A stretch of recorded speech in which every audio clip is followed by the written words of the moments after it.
Okay mga ka-DJ, magluluto tayo ng sinigang sa miso. Gamit ang ulo ng salmon at syempre salmon belly. Napakasarap nito mga ka-DJ. Kasi sabi nung isa, may nag-comment lang mga kinakain ko raw, di na healthy. So healthy tayo ngayon mga ka-DJ. So yan, nagminita tayo mantika. Gigisa natin yung bawang sibuyas. So pasensya na kayo, nakakalimutan ko kanina yung luya, nakahuli. Pero iahabol din natin mamaya mga ka-DJ. Yan, gisa-gisa lang tayo mga ka-DJ. Tapos, isunod na natin kamatis. Maraming kamatis po mga ka-DJ para masarap. Itong sinigang sa miso na lutong probinsya to style, no? Yung ulo ng salmon tsaka yung belly ng salmon. Okay, lutong probinsya to mga ka-DJ. Yan. Gisa-gisa. So, hintayin yung mag-translucent. Ibig sabihin yung lumabas yung aroma, yung yung katas ng kamatis. Tapos ito yung miso. Yan, miso. Nabili natin 5 piso lang sa palengke, miso. Sabihin nyo lang miso. Alam na yon, kulay puti yan, no? Ayan. Actually, inubos ko rin lahat eh. May natira pang konti, inubos ko na.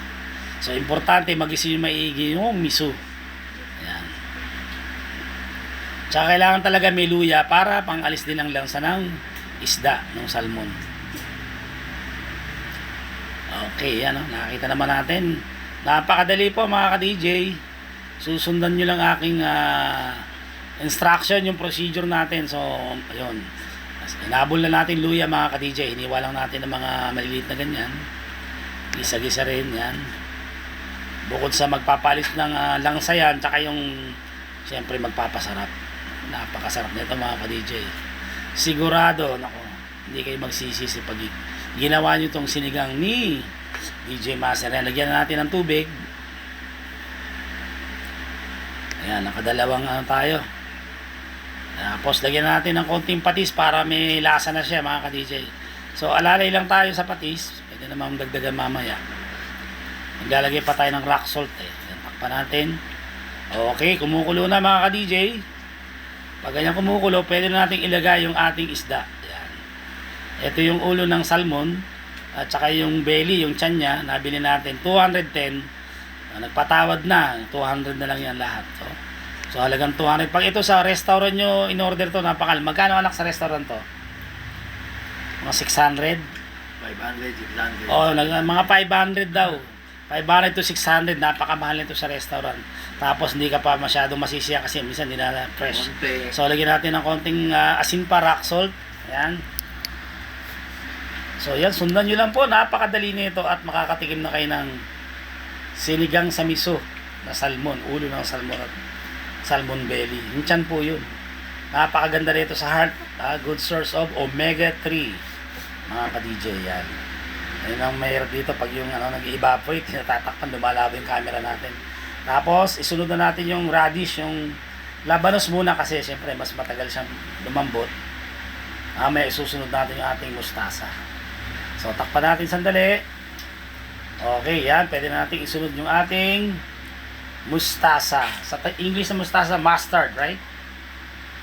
Di ko sure. Paki-comment lang po kung mali ako mga ka-DJ. Yung mustasa natin, no? Napaka-healthy nito. Tapos, isama na natin yung ating siling berde. Yung siling haba. Yung pangsigang na sili. Yan. So, takpan natin yan.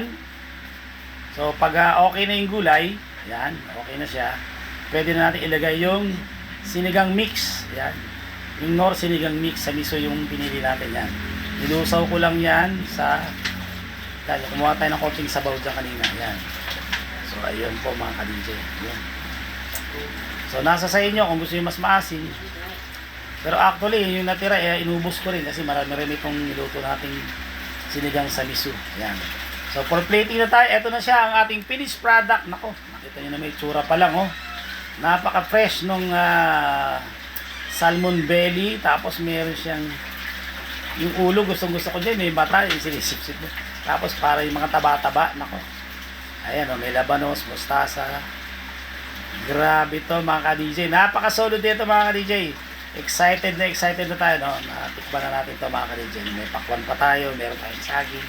Para balance ito yung mga ka-DJ. Okay, ito rin ating sinigang sa miso ni DJ Master. Grabe. Ayan o, sobrang excited na tayo. Matitikman na natin finally yan. So ayan, hindi na mapakali si DJ Master. Siyempre, kukunin natin yung una, yung belly, yung chan, yan. Napakasarap yan. Yan o. Subukan nyo na to mga ka-DJ. Sigurado magugustuhan nyo. Napaka-sustansya, masarap, at napaka-healthy pa. Yan. Pumili tayo ng labanos at saka yung mustasa. Ayan. Tapos nilagyan natin ng kanin. One big bite po para po sa inyo lahat mga ka-DJ. Ayan po, kitang-kita naman.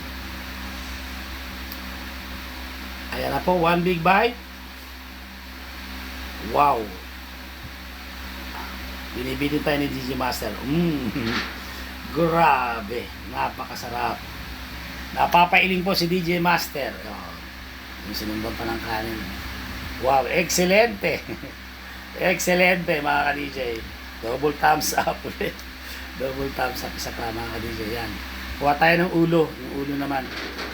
Parting ulo. Yan, yung panga yan, yung panga. Naku, napakasarap na. Oh, grabe. Nakaraming energy tayo. Napakasustansya na ito. Maganda sa katawan ng mga ka-DJ. Ayan. So, another bite po mga ka-DJ. Yan, isa pa. Ayan po mga ka-DJ. Iyon, solid. May nalaglag pa yun. Grabe talaga. Napakasarap. So kaya gayaan nyo yun, labanos. Gusto ko sa labanos yung wag sobrang wag overcook. Yung tama lang para medyo malutong pa. So yung grabe. Yun no, sabi, excelente, excelente. Subukan nyo na to. Sinigang sa miso ni DJ Master. Sigurado magugustuhan nyo. Yun, maraming salamat sa lahat ng sumama sa vlog ko. Ayan. So pansamantala nagpapala po si DJ Master. Na nagsasabing, laban lang. God bless you all. Bye. Oo nga pala, abangan nyo mamaya. Maglalay po ako mga ka-DJ. Yun. Bye. Thank you. Bye.